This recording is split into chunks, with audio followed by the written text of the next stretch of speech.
നമുക്ക് കടച്ചക്ക പുഴുങ്ങിയത് തയ്യാറാക്കിയാലോ. അതിനുവേണ്ടി മൂത്തൊരു കടച്ചക്ക കിട്ടിയിട്ടുണ്ട്. ഇനി ഇതിൻ്റെ തൊലിയും കൂനിയും കളഞ്ഞ് ഈ സൈസിൽ കട്ട് ചെയ്തെടുക്കണം.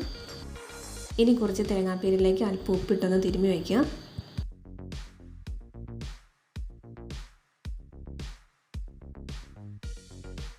ഇനി ഇഡ്ഡലി പാത്രത്തിൽ കുറച്ച് വെള്ളം വെച്ച് അത് തിളയ്ക്കാൻ തുടങ്ങുമ്പോൾ അതിൻ്റെ തട്ടിൽ ഇതുപോലെ കടച്ചക്ക വെച്ച് കൊടുക്കാം. അതിന് മുകളിൽ നമ്മൾ എടുത്ത് വെച്ചിരിക്കുന്ന തേങ്ങാപ്പീരി ഇട്ട് കൊടുക്കാം. ഇനി മൂടി വെച്ച് നമുക്കിത് ആവിയിൽ പുഴുങ്ങിയെടുക്കാം. ആ നേരം കൊണ്ട് നമുക്ക് പുഴുക്കിന് വേണ്ട ചമ്മന്തി റെഡിയാക്കാം.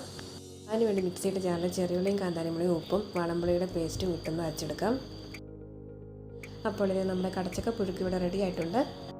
നമ്മൾ വെള്ളത്തിലിട്ട് പുഴുങ്ങുന്നതിലും വളരെ നല്ല ടേസ്റ്റാണ് ഇതുപോലെ ആവിയിൽ പുഴുങ്ങിയെടുക്കുന്നത്. അപ്പോൾ ഇതുപോലെ ആവിയിൽ പുഴുങ്ങാത്തവരുണ്ടെങ്കിൽ തീർച്ചയായും ഇതുപോലെ ഒന്ന് ചെയ്ത് നോക്കുക. അതുപോലെ തന്നെ വീഡിയോ ഇഷ്ടപ്പെട്ടാൽ ഒന്ന് സപ്പോർട്ട് ചെയ്തേക്കണേ.